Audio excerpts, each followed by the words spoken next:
Hey guys, Divyansh, welcome back to another episode of football daily. And of course भाई, हम ये जो football daily का एपिसोड है वो काफी टाइम बात कर रहे हैं, तो शायद से मैं अपनी रिदम भी थोड़ी इधर उधर हो सकती है। लेकिन आज के एपिसोड की अगर हम पहली अपडेट की बात करें तो भाई आज ना एपिसोड में रियूनियन पे रियूनियन बने हुए हैं। लेकिन जो सबसे पहला रियूनियन हमारे सामने निकल के आ रहा है, जो कि रूमर्ड बताया जा रहा है, वो है यहाँ पर डेविड द गेया, जो कि यहाँ पर अल नसर को ज्वाइन कर सकते हैं। और अल सैक्सी नसर कहीं ना कहीं अभी देखो कंफ्यूजिंग स्टेट में है।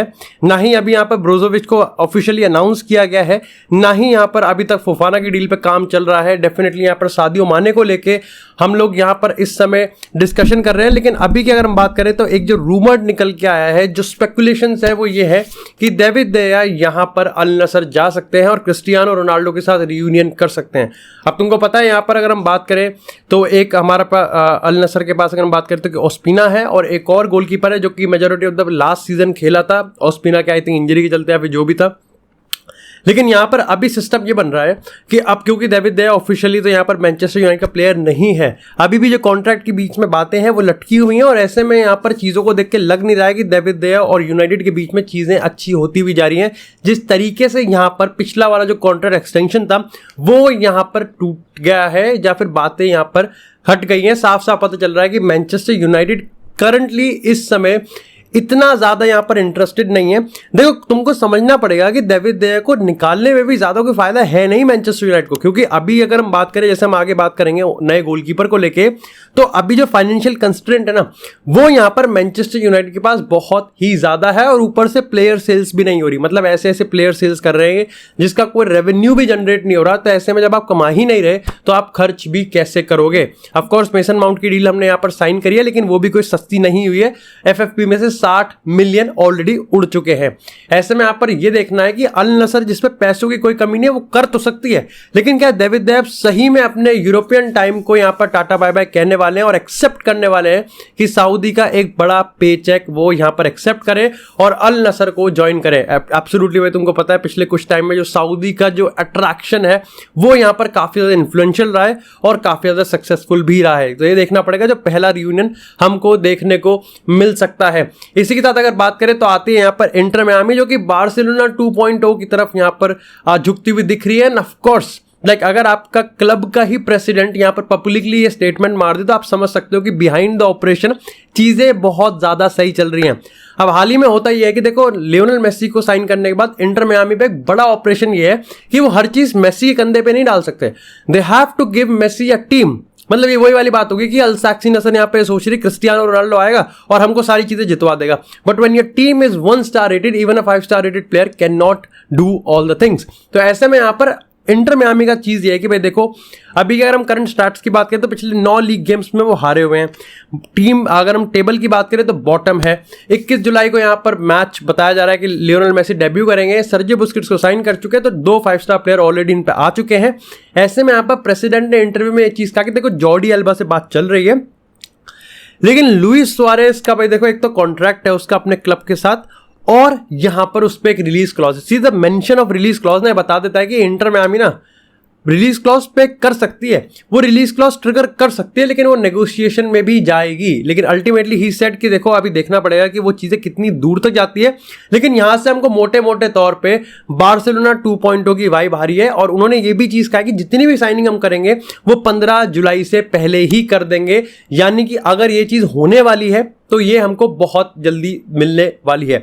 इसी के साथ अगर बात करें यहाँ पर नेमार और बार्सिलोना के रियूनियन को लेकर, अब देखो, जब भी नेमार और बार्सिलोना की स्टोरी आती है तो मैं उसको अपने अगले ही एपिसोड में बिल्कुल डिबंक कर देता हूं कि देखो यार, इसमें इसके पीछे की जो सच्चाई है वो इतनी है और इसको हम एक रूमर मान के चल सकते हैं और इसको रफा दफा कर सकते हैं। हाल ही में भी रिसेंटली कुछ ऐसा सिमिलर सा हुआ है, लेकिन इस बार एक क्लेम किया गया। इस बार रूमर नहीं बल्कि क्लेम है। एक जर्नलिस्ट ने यहां पर यह चीज क्लेम करी है कि भाई बार्सिलोना और पीएसजी के बीच में एग्रीमेंट ऑलरेडी हो चुका है कि नेमार जाएगा बार्सिलोना, बस एक कंडीशन पे साइन करना या फिर चेक करना रह गया है, और वो है सैलरी। अब देखो, एक रॉकेट साइंस नहीं है कि नेमार की किसी भी डील में जो सबसे बड़ा पॉइंट होगा वो उसकी सैलरी का होगा। इवन आप देखो, पीएसजी जो इतना गलीज क्लब है वो ट्रांसफर फी में भी बकचोदी नहीं करेगा, लेकिन यहां पर वो कर सकता है, क्योंकि असल में क्या है ना कि वेज ही आपकी इतनी ज्यादा है कि पीएसजी सोचेगी कि भाई मैं क्यों पे करूं, भाई मेरे को तो पीछा छुड़ाना है नेमार से।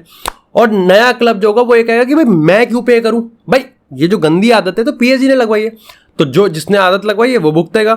ऐसे में बताया जा रहा है कि भाई बार्सिलोना तो मेजॉरिटी ऑफ द सैलरी पे करना चाहती ही नहीं है। वो चाहते हैं कि 70 भाई तुम पे कर दो, 30 हम पे कर देंगे, या 60 तुम पे कर दो, 40 हम पे कर देंगे। ऐसे में ये तो पहला पॉइंट था जिसपे ये जो आर्टिकल था जो क्लेम कर रहा था उसने खुद नहीं बता दिया। अब इसको और अगर डीबंक करेंगे तो आपको समझना पड़ेगा कि कोई भी नेमार की स्टोरी को आप सच बना सकते हो अगर आप उसमें सैलरी का पॉइंट डाल दो। अगर आप इसको देखो, इसको ऐसे कह दे वो कि Neymar to Manchester is almost confirm, बस सैलरी पे रह गई है। या खैर मैनचेस्टर के केस में आप कह सकते हो कि टेक ओवर की बात है।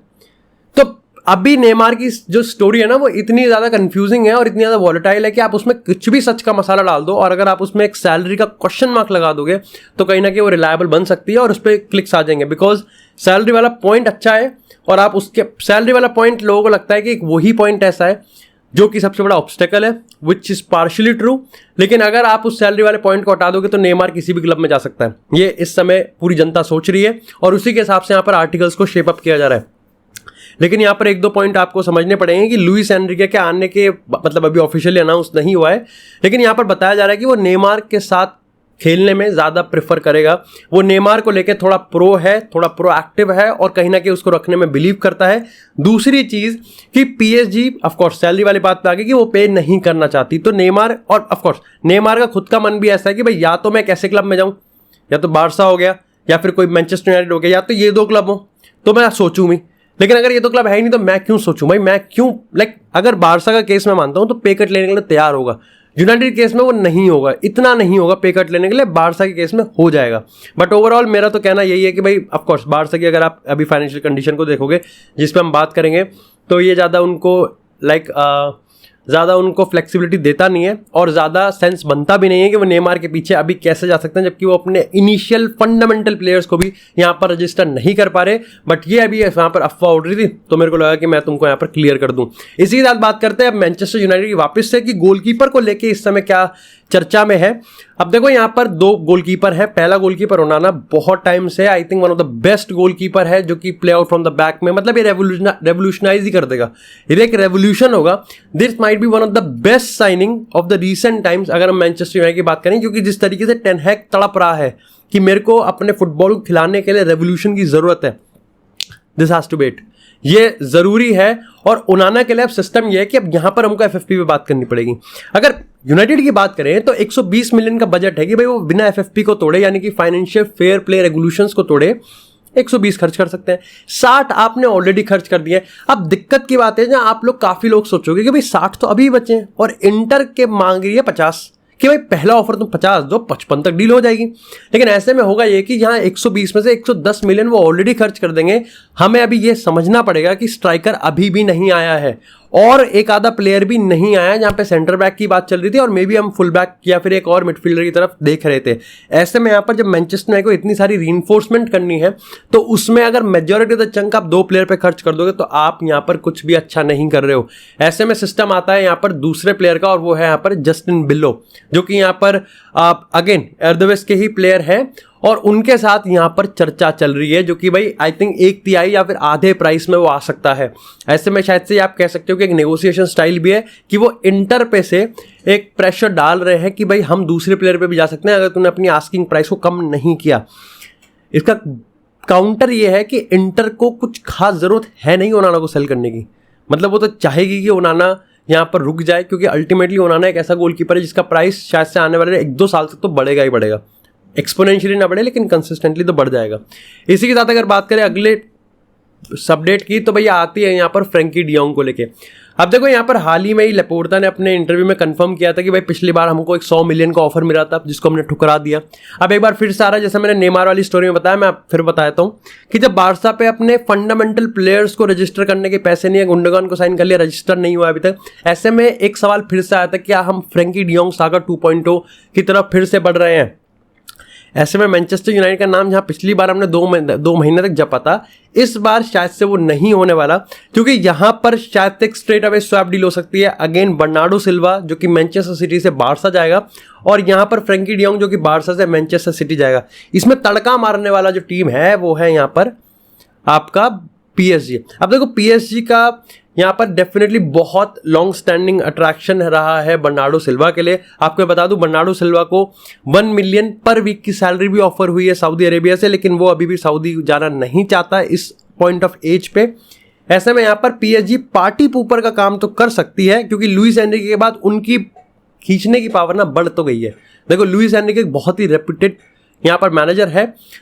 अब यहाँ पर सिस्टम आपको ये देखना पड़ेगा कि बर्नार्डो सिल्वा को तो आप ले आओगे, लेकिन बर्नार्डो सिल्वा को आप लाके फिर आप अपनी सैलरी स्ट्रक्चर में किस तरीके का काम करोगे वो अभी देखना बाकी है। दूसरी चीज, जो फ्रैंकी डियोंग की आउटस्टैंडिंग पेमेंट्स हैं, जो कि आपकी पेमेंट्स बची हुई है, उसका क्या हिसाब होगा वो भी अभी सिस्टम नहीं समझ में आ रहा है। तो शायद से अल्टीमेटली यहाँ पर फ्रैंकी डियोंग को सेक्रीफाइस करना पड़ सकता है, और अगर वो ना करे तो शायद से वो नहीं जाएगा। लेकिन जो भी हो, अगर फ्रैंकी डियोंग मैनचेस्टर सिटी आ गया भाई, वो डेक्लन राइस से भी ताबड़तोड़ डील हो जाएगी। मेरे को लगता है फिर मैनचेस्टर सिटी कह सकती है कि हमने डेक्लन राइस को उससे भी बेटर प्लेयर के लिए छोड़ दिया। इसी के साथ अगर इधर उधर की बातें करें तो सबसे पहले तो भाई तुमको पता है कि चिएसा को लेके यूवेंटस अब काफी ज्यादा इनसिक्योर है। नहीं चाहिए प्लेयर, बिल्कुल भी नहीं चाहिए एक ऐसा प्लेयर जो कि क्रिस्टियानो रोनाल्डो को सक्सीड करने वाला था। अब ये नौबत आ चुकी है कि भाई यूवेंटस के नेगोशिएशन वाले जो लोग हैं वो लंदन में हैं और इस समय प्रीमियर लीग के क्लब्स के चक्कर काट रहे हैं कि भाई हमारा प्लेयर कोई ले लो। ऐसे में रजिस्टर तो आया, जहाँ लिवरपूल ने हाल ही में शोबसलाय, जो कि भाई एब्सोल्युटली अमेजिंग प्लेयर है भाई, बहुत ही तगड़ा प्लेयर है। हाँ, प्राइस टैग पे आप आर्ग्यू कर सकते हो, 70 मिलियन पे कर दिया, लेकिन शोबसलाय जो कि एक अटैकिंग मिडफील्डर है जिसके नंबर भी पिछले सीजन काफी अच्छे हैं। इन डेप्थ अभी पढ़ना पड़ेगा, यहां पर वो चिएसा को भी लेके आ सकते हैं, क्योंकि चिएसा दोनों फ्लैंक में से किसी भी फ्लैंक पे खेल सकता है। 60 मिलियन के आस्किंग प्राइस पे आने वाली यूवेंटस अब 30 या 35 मिलियन पे भी मानने को तैयार है। This is how like steep वो इनसिक्योर और यहां पर पीछा छुड़ाना चाह रहे हैं। अब ऐसे में लिवरपूल ले सकती है आने वाले टाइम में। उन्होंने एक ट्रांसफर फी भी फ्लोट करवाया है कि हाँ कान में पहुंचा दो उनके बाद कि लेंगे तो 30 या 35 में लेंगे, इससे ज्यादा में नहीं लेंगे। एस्टन विला एंटर कर चुकी है ऑफकोर्स, अगर हम बात करें यहाँ पर मॉन्की की और उन्हें एमरी की, और उसके बाद यहाँ पर अब न्यूकासल यूनाइटेड भी आती हुई दिख रही है। Newcastle United to be honest Szoboszlai की डील में भी बहुत टाइम तक बनी हुई थी, लेकिन लिवरपूल ने लास्ट मोमेंट पे आके वहां पर छक्का मार दिया। और अब चिएसा की बात करें तो चिएसा यहाँ पर प्रीमियर लीग में आता हुआ दिख रहा है, ये मोर देन कंफर्म हमको होता हुआ दिख रहा है। लेकिन यहाँ पर छोटा सा रेड फ्लैग चिएसा के लिए, he is very very injury prone, काफी इंजरी प्रोन है। इसी के साथ अगर इधर उधर की बातें करें एक और अपडेट की, तो भाई आती है वो यहाँ पर चेल्सी से। तो जो चेल्सी और कसीडो के बीच में अभी भी टॉक्स बनने वाले हैं और आगे स्ट्रक्चर होंगे, शायद से ये डील ओवर द लाइन जा सकती है और आने वाले टाइम में चेल्सी काफी ज्यादा कॉन्फिडेंट है। इसी के साथ भाई कल ये अपडेट आई है आर्सेनल के अपडेट खेमे में से कि भाई यूरियन टिम्बर ने एमिरेट्स पे अपना यहाँ पर कॉन्ट्रैक्ट साइन कर लिया है 5 साल का।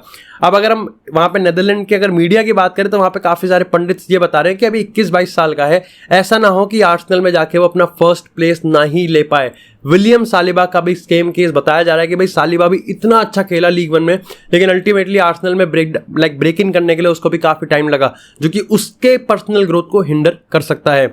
इसी के साथ अगर बात करें यहाँ पर एक और अपडेट की, तो बात है क्रिस्टियन पुलिसिच की। अब एसी मिलान काफी ज्यादा इंटरेस्टेड थी, 15 मिलियन देने के लिए तैयार थी, लेकिन अब इसमें घुस चुकी है यहाँ पर ओलंपिक लियोन और उन्होंने 25 मिलियन का ऑफर दिया है और उस पर भी सेल ऑन क्लॉज या फिर एड ऑन बोनस भी उन्होंने डालने की कोशिश की है, जो कि इस पूरी डील को थोड़ा सा ट्रिकी कर सकती है कि भाई सिस्टम बनाया क्या जाने वाला है। साथ ही अगर रियल मैड्रिड की अपडेट की बात करें तो मामला ठंडा हो जा रहा है। एम्बापे पे बात नहीं करेंगे क्योंकि कोई बड़ी अपडेट नहीं है। हाँ, ये आने वाली थी कि फाइजल अमारी और PSG के बीच में मीटिंग होने वाली है, करो या मरो की, लेकिन अब चीजें बहुत ज्यादा अपसाइड डाउन पलट चुकी है और एम्बापे को लेके रियल मैड्रिड खेमे में एक्साइटमेंट थी वो बिल्कुल जीरो है, सी लेवल के भी नीचे है। और कहीं ना कहीं यहाँ पर इस पे अब हमको अपडेट ज़्यादा नहीं मिलने वाला, कोई जैसे मोटिवेशन नहीं रही है कि भाई एम्बापे टू रियल मैड्रिड 2023 में हो सकता है। यहाँ पर एम्बापे ने फिर से खेल दिया है और कट गया है रियल मैड्रिड का, क्योंकि अल्टीमेटली पैसा चाहिए उसको पूरा, और चाहिए उसको PSG से भी और चाहिए उसको रियल मैड्रिड से भी।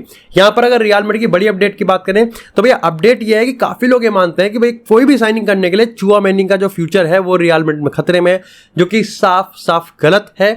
चुआमेनी, कामाविंगा, बेलिंगम, वाल्वर्दे, ये 4 ऐसे मिडफील्डर है जो कि बिल्कुल प्रॉपर यहाँ पर फ्यूचर रियल मैड्रिड प्लेयर है, कैप्टन भी हो सकते हैं, लेकिन इनका फ्यूचर रियल मैड्रिड में रहने वाला है। ऐसे में यहाँ पर अपडेट ये है कि सबको कोप अप करने के लिए, क्योंकि मॉड्रिच और क्रूज भी रुक रहे हैं, ऐसे में कार्लो एंसेलोटी बैलेंस बनाने के लिए शायद से वाल्वर्दे को majority of the game right wing पे खिलाएगा एज अ हाइब्रिड मिडफील्डर और हाइब्रिड विंगर। सवाल ये आता है कि क्या बेंजिमा का बैकअप 1 साल के लिए रॉड्रिगो को माना जा रहा है? क्योंकि अगर यहाँ पर आप ये कह सकते हो कि वाल्वर्दे को एक रेगुलर गेम टाइम देना पड़ेगा, तो रेगुलर गेम टाइम तो रॉड्रिगो को भी देना पड़ेगा। ऐसे में Valverde on as a hybrid winger ये एक शॉर्ट तरीका हो सकता है कि क्यों यहाँ पर विनीसियस, रॉड्रिगो और वाल्वर्दे को with keeping one of the क्रूस, मॉड्रिच, बेलिंगम एंड कामाविंगा एक साथ पिच पे कैसे आ सकते हैं। ये एक तरीका हो सकता है। इसके साथ ही फुलबैक भी चाहिए था एंसेलोटी को, लेकिन उसकी डिमांड यहाँ पर खारिज कर दी गई है। तो ओवरऑल हमारे सामने जो अपडेट्स है मैं वो निकल के आई। I totally apologise and I make sure कि भाई थोड़ा सा मैं वैकेशन वाले पीरियड पे जा रहा हूं, लेकिन आपके लिए फुटबॉल डेली के एपिसोड्स मैं रोज यहां पर अपडेट देता रहूं। Thank you so much guys for watching this episode. अगर आपको एपिसोड पसंद आया तो एपिसोड को लाइक करें, चैनल को सब्सक्राइब करें। आपको इसी तरह फुटबॉल से एक्सक्लूसिव कंटेंट चैनल में मिलता रहेगा। तब तक के लिए stay tuned, stay safe and I will see you in the next episode.